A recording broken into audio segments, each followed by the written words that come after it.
आप सभी को नमस्ते जी। एक प्रश्न है जिसका हल आप भी ढूंढने की कोशिश करें कि ईश्वर ने कुछ आत्माओं को मनुष्य योनि में जन्म दिया है और कुछ को पशु पक्षी में। क्या यह ईश्वर का न्याय है?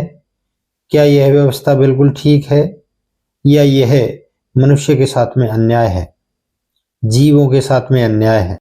यह निश्चित रूप से ईश्वर का न्याय है, क्योंकि ईश्वर न्यायकारी है। ऐसा वेदों में भी बताया है और इस बात को ऋषियों ने भी श्रद्धा पूर्वक स्वीकार किया है कि ईश्वर न्यायकारी है। न्याय किसे कहते हैं, इसका उत्तर जानना जरूरी है कि जो व्यक्ति सेवा, दान, दया, सभ्यता, नर्मता, सत्य भाषण, परोपकार आदि शुभ कर्म करता है, ईश्वर उसे अच्छा फल यानी कि सुख देता है। और जो व्यक्ति झूठ, छल, कपट, धोखा, अन्याय, चोरी, रिश्वतखोरी, स्मगलिंग इत्यादि अशुभ कर्म करता है, ईश्वर उसे दुख देता है यानी कि बुरा फल। ईश्वर के न्याय का एक नियम यह भी है कि पहले कर्म करो, बाद में फल मिलेगा। ईश्वर से ही यह नियम मनुष्यों ने भी सीखा है।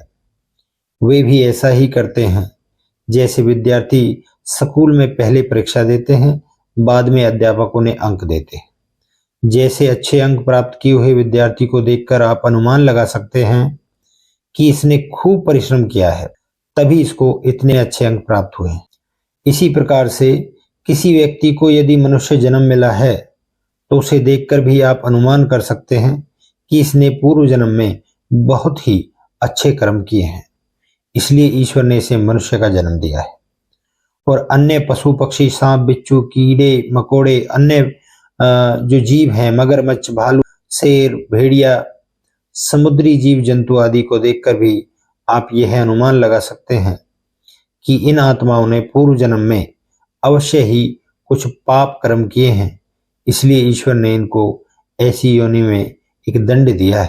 या कह सकते हैं कि इन्होंने अच्छे कर्म नहीं करे, श्रेष्ठ कर्म नहीं करे, इसलिए इनको मनुष्य का जीवन नहीं मिला है। इसी प्रकार से आप भविष्य का भी अनुमान कर सकते हैं। अर्थात यदि आप अच्छे कर्म करते हैं तो भविष्य में आपको ईश्वर अवश्य ही मनुष्य का जन्म देगा, और यदि आप इस जन्म में अच्छे कर्म नहीं करते हैं तो आपका भविष्य भी अंधकार में हो जाएगा।